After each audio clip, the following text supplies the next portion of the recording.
Oui, Christophe. J'ai oublié d'apporter mon cahier aujourd'hui. Tu n'es qu'un étourdi. Quoi?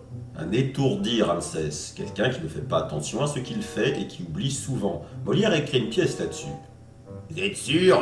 J'en ai jamais entendu parler. Ce n'est pas sa pièce la plus connue, en effet. Pourtant, c'est une longue pièce en 5 actes et en alexandrin. En quoi? Alexandrin, en vers de 12 syllabes ou 12 pieds coupés à l'hémistiche et en rimes suivies. J'ai rien compris. Je vais vous expliquer.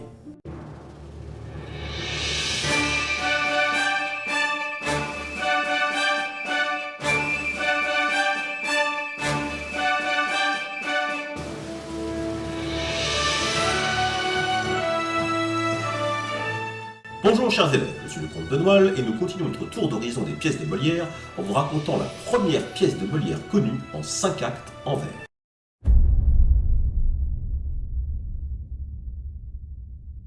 Molière est parti en pérégrination en province de 1645 à 1658. Durant cette période, il devint chef de troupe. Le principe des représentations se font souvent sur le même modèle. La troupe présente une longue pièce en 5 actes, souvent en vers, d'auteurs connus ou moins connus, et une farce d'un acte pour détendre l'atmosphère. Jusqu'ici, le jeune Molière, 30 ans, n'avait écrit que les farces accompagnant la longue pièce, comme La jalousie du barbouillé ou Le médecin volant. Des farces sans prétention et tout à moitié improvisées grâce au canevas de la Commedia dell'arte.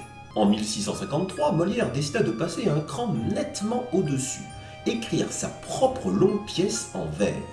Il en avait la possibilité. Après tout, il avait fait de hautes études, il lisait beaucoup d'auteurs et il avait 10 ans d'expérience de théâtre. Donc, pourquoi pas? Cela permettrait aux acteurs non pas de s'adapter à une pièce avec des rôles où ils ne sont pas toujours à l'aise, Molière lui-même n'était pas du tout à l'aise dans les grandes tragédies qu'il était contraint de jouer, mais à ce que la pièce s'adapte aux acteurs et à leur façon de jouer. Évidemment, pour écrire cette pièce, Molière s'est inspiré de la Commedia dell'arte, mais aussi d'autres sources, comme la pièce italienne L'Inavertito de Beltrame, datant de 1629, où le valet Scapin, oui, Scapin, vous m'avez bien entendu, invente des fourberies de la part de Scapin, oui, je réitère. À chaque fois déjouée par son maître, alors qu'elle devait l'aider à épouser la jeune première. Toute ressemblance avec une pièce que Molière écrivit en 1671 n'est bien sûr pas du tout fortuite. On peut citer d'autres sources, comme l'Emilia de Luigi Crotto pour le personnage de Mascarille, un peu de Terence aussi, un peu d'auteurs antiques comme Plaute, et même une petite influence espagnole. L'étourdi, ou les contretemps, est une pièce à tiroir, autrement dit une succession de scènes où l'action se répète. Une fourberie de Mascarille est déjouée malencontreusement par son maître Lélie, qui s'excuse ensuite. Mascarille met en place une autre ruse, déjouée ensuite par Lélie, qui s'excuse ensuite, etc., etc. Mais voyons voir de plus près les règles d'une pièce en vers au XVIIe siècle.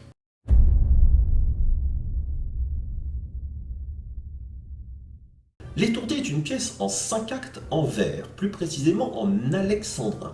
La règle des pièces en vers est assez stricte. Le vers doit contenir 12 pieds, ou 12 syllabes si vous préférez, et chaque vers a une césure à la moitié du vers, qu'on appelle hémistiche. Exemple, nous verrons de nous deux qui pourra l'emporter.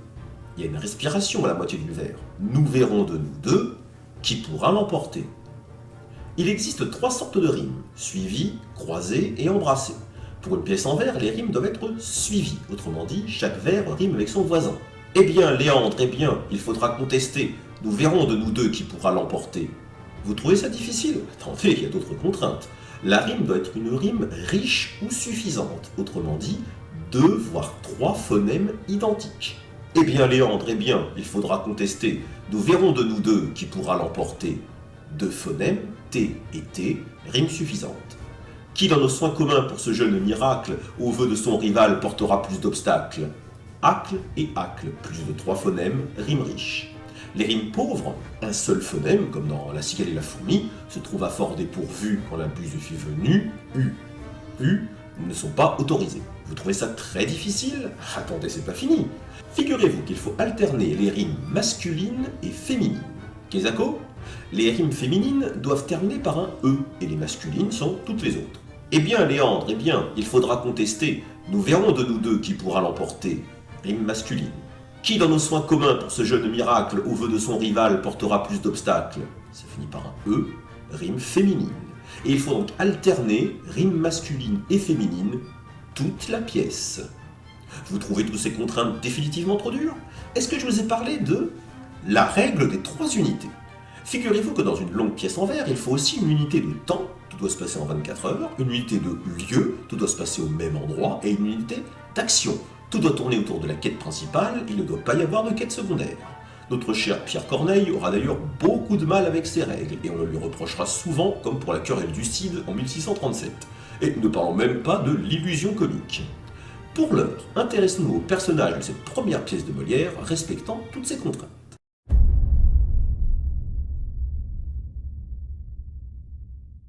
L'action est censée se passer à Messine, une ville de Sicile. Il y a 11 personnages, 9 hommes et 2 femmes. 2 valets, 3 jeunes premiers, 3 vieillards, 2 jeunes premières et le tout petit rôle du messager. Commençons par les 2 valets. Mascarille, son nom signifie petit masque, et il est, comme il le dit lui-même, Furbum Imperator, connu pour ses machinations diverses. C'est le valet rusé de la Commedia dell'arte qui aime l'argent, la ruse et qui sert son maître. Il trompe aisément les gens, mentant avec un aplomb remarquable, portant différents masques dont tout son nom, et l'on voit une progression dans son acceptation des différents échecs à cause de l'étourderie de son maître. D'abord en colère, puis vraiment enragé, il se venge en bastonnant son maître et finit par penser que le diable est derrière tout ça. Et il fait de la réussite du mariage de Lélie une affaire personnelle. Bien entendu, il a été joué par Molière dès sa création. Ergaste, au contraire de Mascarille et l'élément central de la pièce, est un personnage très secondaire. Il apparaît à l'acte 3. C'est un ami de Mascarille et lui sert d'informateur. Il lui apprend que Léandre veut enlever Célie, et plus tard il l'apprend aussi à Lélie, pensant bien faire. À la fin de l'acte 4, il informe Mascarille qu'Andrès vient racheter Célie. On le revoit tout de suite après, au début de l'acte 5, apprendre à Mascarille que Lélie a protégé Andrès de la dernière fourberie de son valet. Il part et on ne le revoit plus. Voyons les 3 jeunes premiers. Lélie. Il est l'étourdi, en réalité le jeune premier principal de la pièce, fils de Pandolphe et maître de Mascarille. Il est naïf, très honnête, trop honnête même, et très chevaleresque. Ce qui sont des qualités pour un homme de sa condition, sont de gros défauts lorsqu'il faut mentir et ruser, car il en est incapable. Sa naïveté culmine parfois à la bêtise, comme lorsqu'il est incapable de retenir son rôle, qu'il confond Tunis et Turin, et qu'il ne puisse pas répéter à Truffaldin ce que Mascarille lui a pourtant fait répéter plusieurs fois. En 1658, Lélie sera joué par Lagrange, habitué au rôle de jeune premier. Léandre, c'est un autre jeune premier, un rival de Lélie. Tous deux avaient des vues sur la belle et riche Hippolyte, puis tous deux se sont tournés vers la plus belle mais pauvre Célie. Il cherchera à racheter Célie à son maître, mais échouera. Par la suite, il essaiera de l'enlever, mais échouera aussi. À l'acte 4, après une discussion avec le père d'Hippolyte, Anselme, il acceptera son destin d'épouser Hippolyte et on ne le verra plus qu'à la fin pour le double mariage. Andrès, c'est un 3e jeune premier qui lui n'aura pas de mariage à la fin, pour une excellente raison dont je vous parlerai ensuite. Il n'arrive qu'à l'acte 5, devenant un nouveau rival de Lélie en remplacement de Léandre. Il rachète la belle Célie, dont il est amoureux depuis quelque temps déjà, et qu'il a cherché. Il s'était même fait bohémien pour pouvoir la suivre, puisqu'elle a été enlevée par des bohémiens. Il est riche, beau, courageux, et Célie est presque désolée de ne pas être amoureuse de lui alors qu'il ne veut manifestement que son bien. Il reconnaît aussi en Lélie un honnête homme qui vient de déjouer encore une fois une ruse de Mascarille. Il se pense redevable de Lélie et cela aura une incidence sur la fin. Après ces 3 jeunes premiers, voilà les 3 vieillards. Truffaldin, c'est un vieillard qui porte pourtant le nom d'un valet de la Commedia dell'arte, Truffaldino étant à l'origine un variant d'Arlequin, venant de Truffa, le fourbe. Là, rien à voir. Cependant, Truffaldin est un nom d'emprunt, le vrai nom du vieillard étant Zanobio Ruberti, et son passé est tragique. Ancien homme riche de Naples, il s'enfuit lors d'une émeute, sa femme mourut, sa fille fut enlevée, et ça fait 12 ans qu'il n'a plus de nouvelles de son fils, qu'il croit probablement mort. Retiré ayant changé de nom, il garde la jeune Célie en esclave, car des bohémiens le lui ont confié, lui promettant de l'argent. Mais comme les bohémiens tardent à revenir, Truffaldin pense vendre la jeune esclave pour récupérer son argent. Très méfiant, il est moins facile à berner que les 2 autres vieillards. Il joue son rôle de dragon à l'acte 1, il est prêt à vendre Célie à Léandre à l'acte 2 mais se ravise après une fausse lettre. À l'acte 3, toujours en bon dragon, il défend sa maison contre les masques venus enlever Célie. À l'acte 4, il accueille Lélie et Mascarille déguisés qui prétendent lui apporter des nouvelles de son fils. Mais à cause du comportement de Lélie, il comprend que c'est une imposture. Finalement, il vend Célie au jeune Andrès et on le revoit à la fin avec une révélation inattendue. Anselme est le père d'Hippolyte. Il veut absolument que sa fille épouse Léandre ou Lélie, avec une préférence pour Lélie. alors qu'Hippolyte préfère largement Léandre. C'est le pantalonné crédule de la Commedia dell'arte, capable de croire n'importe quel mensonge de Mascarille, représenté en avare avec sa bourse remplie bien en évidence, à laquelle Mascarille fera d'ailleurs un jeu de mots graveleux. Il est tellement crédule qu'il croira à la mort soudaine de Pandolfe dans l'acte 2 et sera tout effrayé de voir son vieil ami en chair et en os. Vous n'auriez pas vu un revenant ? On revoit Anselme à l'acte 4 pour convaincre Léandre d'épouser Hippolyte, et cette conversation montre qu'il est moins ridicule qu'on ne le pensait. On le revoit à la scène finale pardonner à Mascarille puisqu'il lui promet une épouse. Pandolfe est le père de Lélie. Il veut absolument que son fils épouse la riche Hippolyte tel qu'il a arrangé avec le père de la jeune fille, son ami Anselme. C'est lui aussi un vieux père de comédie qui se fait tromper par Mascarille, qui lui fait croire qu'il est de son côté. Il est tout de même moins crédule que son compère Anselme, et tous deux ont une scène très drôle à l'acte 2. Mais ensuite on ne le revoit plus qu'à la scène finale. À savoir qu'Anselme et Pandolfe ont été joués par deux frères, Louis Béjart pour Anselme et Joseph Béjart pour Pandolfe. Tous ces personnages masculins se disputent les deux seuls personnages féminins de la pièce. Célie, la jeune première numéro 1, a été enlevée par des bohémiens qui l'ont laissée chez Troufaldin qui la tient en otage. Elle est aimée des trois jeunes premiers, chacun cherchant à un moment ou à un autre de l'arracher à son geôlier. On la voit à l'acte 1 et elle nous apprend grâce à une ruse de Mascarille que Lélie a des raisons d'espérer, bref que Célie aussi en pense pour lui. Elle se décrit elle-même comme ayant du courage et de la fierté, mais on ne la voit quasiment pas de la pièce.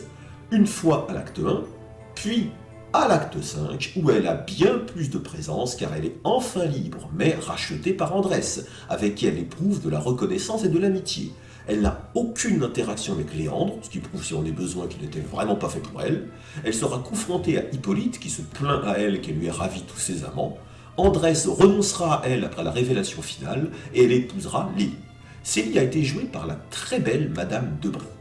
Hippolyte, c'est donc la deuxième jeune première, mais qui n'est pas du tout dans la même situation que Célie. Elle avait deux prétendants, Lélie et Léandre, et elle préférait très nettement Léandre. Or, les deux amoureux se sont détournés d'elle pour Célie, ce qui lui donnait un sentiment d'humiliation. On apprend à l'acte 1 qu'elle avait déjà engagé Mascarille pour que Lélie réussisse son projet d'épouser Célie, de façon à ce qu'elle n'ait plus que Léandre comme prétendant. C'est donc une jeune première bien moins oie blanche que Célie. Elle sait ce qu'elle veut, elle n'hésite pas à agir, alors que Célie est plutôt passive. Le nom d'Hippolyte n'est d'ailleurs pas innocent, puisque dans la mythologie grecque, c'est le nom de la reine des Amazones. C'est d'ailleurs Hippolyte à l'acte 2 qui viendra voir Léandre pour lui apprendre une nouvelle et l'éloigner de la scène, passer un moment avec lui. On ne la revoit plus qu'à l'acte 5, où elle se confronte à Célie et lui avoue qu'elle est parfaitement consciente que Léandre n'est revenu vers elle que par la volonté de leur deux pères, mais cela ne la dérange pas pourvu qu'elle obtienne Léandre et qu'elle épouse à la fin de la pièce. Hippolyte a été jouée par Madame Duparc, connue pour son talent pour la tragédie et qui a dû donner un côté shakespearien à Hippolyte. Le courrier, ce 11e personnage n'a que 3 vers et n'apparaît que pour une seule scène à l'acte 2, il donne une lettre et il s'en va. J'aime à penser qu'il a dû être joué par Monsieur Debray.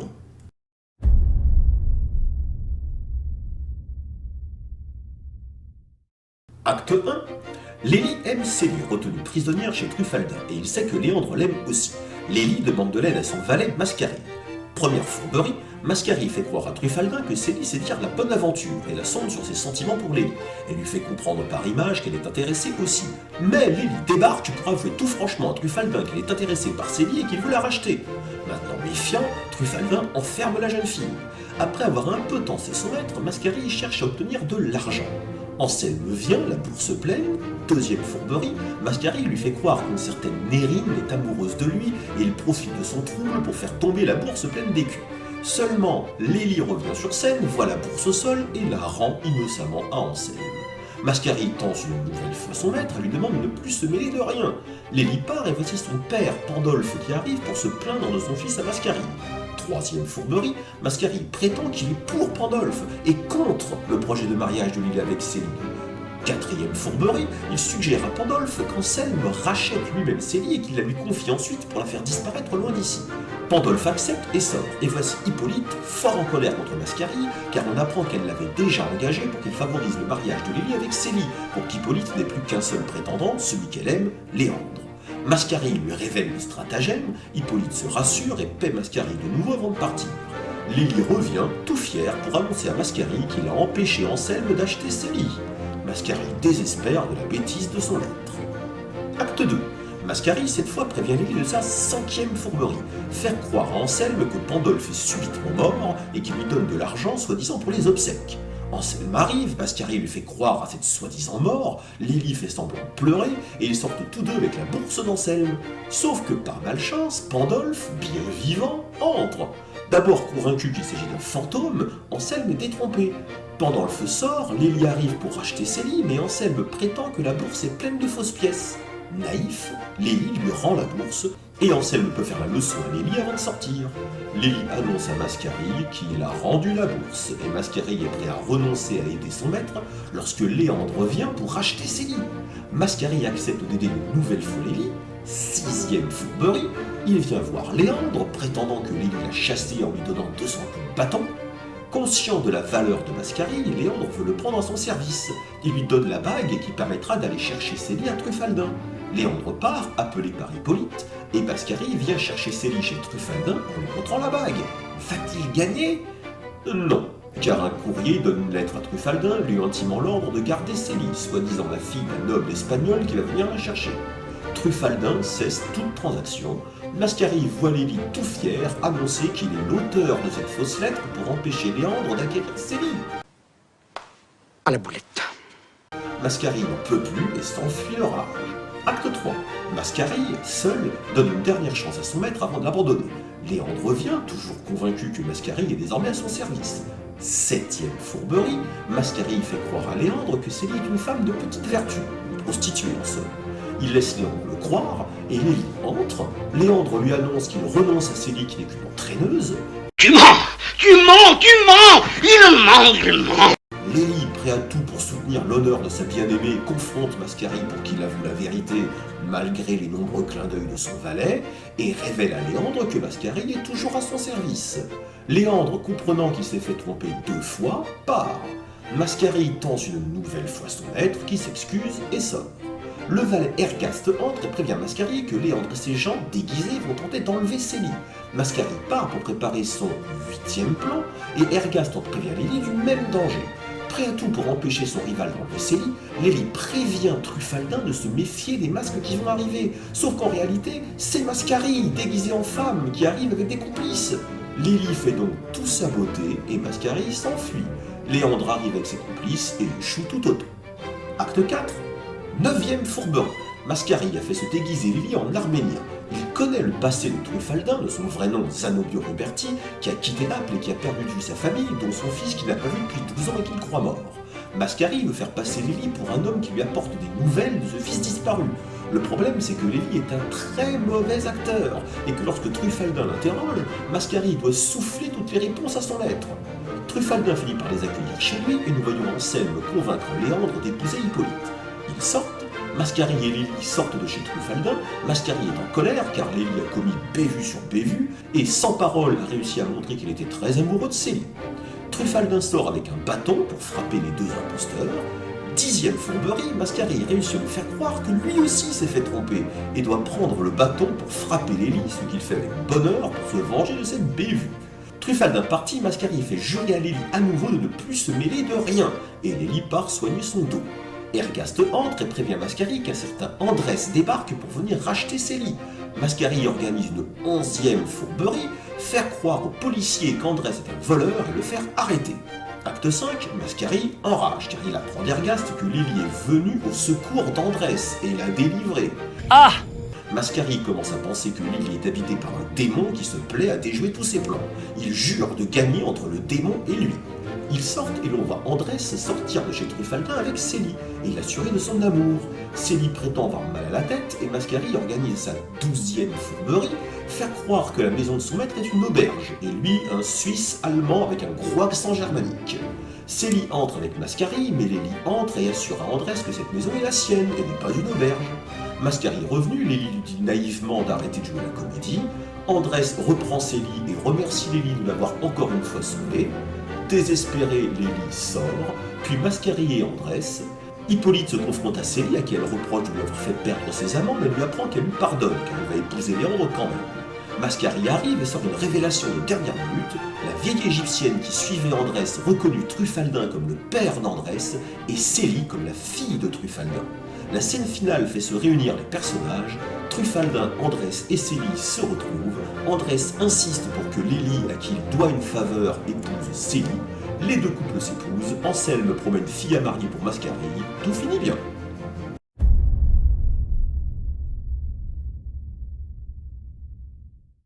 À quoi bon se montrer comme un étourdi, me venir démentir tout ce que je dis? Je te cherchais partout pour te rendre un service, pour te donner avis d'un secret important.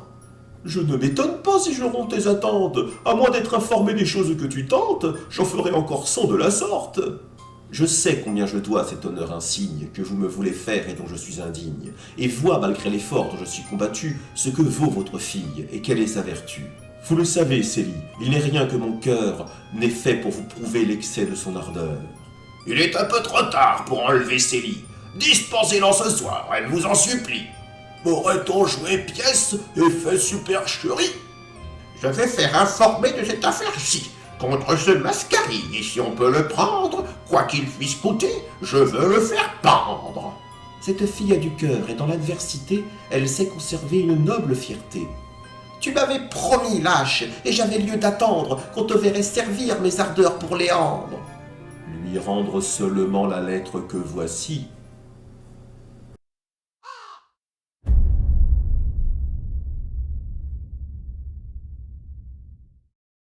L'étourdi est à bien des égards une œuvre de jeunesse. Molière reste sur les fondamentaux de la comédie italienne et son super pouvoir de repompage d'œuvres existantes, comme l'Inavertito de Beltrame, fonctionne à plein régime.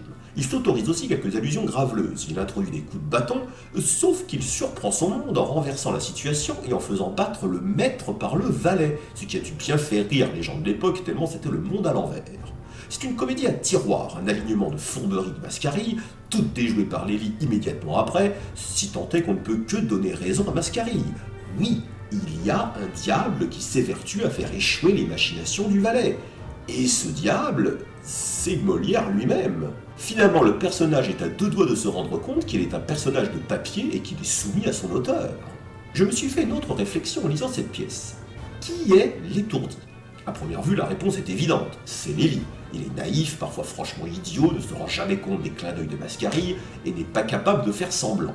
Mais est-ce pour autant un étourdi? Selon Voltaire, les connaisseurs ont dit que l'étourdi devait seulement être appelé les contretemps. Lélie, en rendant une bourse qu'il a trouvée, en secourant un homme qu'on attaque, fait des actions de générosité plutôt que d'étourderie. Son valet paraît plus étourdi que lui, puisqu'il n'a presque jamais l'attention de l'avertir de ce qu'il va faire. Et la question de qui est l'étourdi devient pour le coup plus légitime. Lélie est chevaleresque, courageux, honnête, et il fait échouer la plupart des fourberies de son valet parce qu'il n'est pas au courant de ses machinations. Il est inaverti, mal avisé, comme le titre de la pièce de Beltrame. Alors oui, il est aussi naïf et semble parfois complètement idiot, mais c'est aussi parce qu'il n'a pas l'habitude de faire semblant et de mentir, contrairement à son valet. Mascari est-il le vrai étourdi cependant? Je ne crois pas. S'il ne dit rien à son maître de ses machinations, c'est parce qu'il les invente au fur et à mesure, sans avoir le temps de le prévenir, et souvent après lui avoir fait jurer de ne se mêler de rien. Lélie se serait enfermée chez lui sans bouger pendant 1 heure, et l'affaire aurait été réglée. Mascari prévient son maître quand il le peut, et il le rend complice 2 fois. Donc, même si je comprends Voltaire, et si je trouve qu'effectivement Lélie est plus un mal avisé qu'un étourdi, on ne peut pas accuser Mascari d'être plus étourdi que son maître, qui est bien celui que le titre désigne. Les thèmes de la pièce sont, quand on y réfléchit, assez tragiques. Lélie n'était pas du tout à l'aise dans son rôle d'Arménien, mais on serait à moins. Cette fourberie de Mascari est très cruelle, de faire croire à Truffaldin qu'ils apportent des nouvelles de son fils bien vivant alors qu'il est supposé mort. La suite de la pièce leur donnera raison, puisqu'Andrès se révélera être ce fils perdu, mais à ce moment de la pièce, on l'ignore.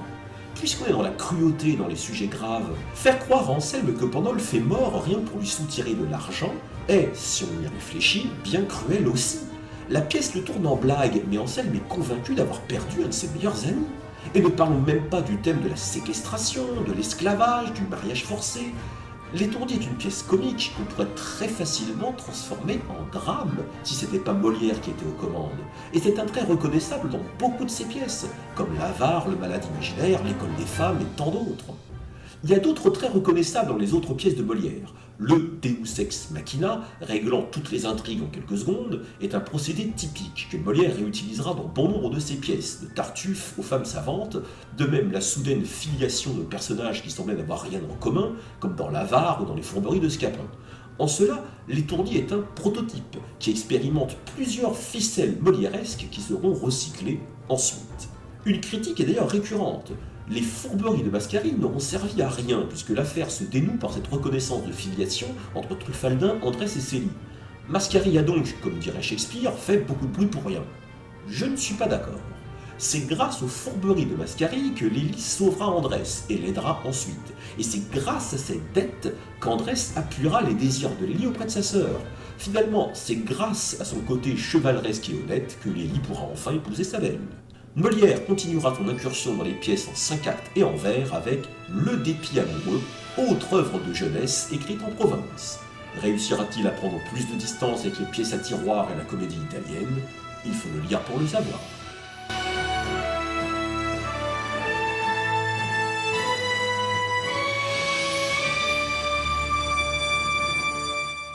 Du coup, Molière, il a recopié sur d'autres œuvres. Oui, mais pour créer une œuvre nouvelle. Du coup, nous aussi on peut recopier sur les autres? Pardon? Bah ouais, comme ça, nous aussi on créera des œuvres nouvelles. Je veux bien être étourdi, mais pas assez pour vous laisser faire. Vidéo réalisée sans contretemps.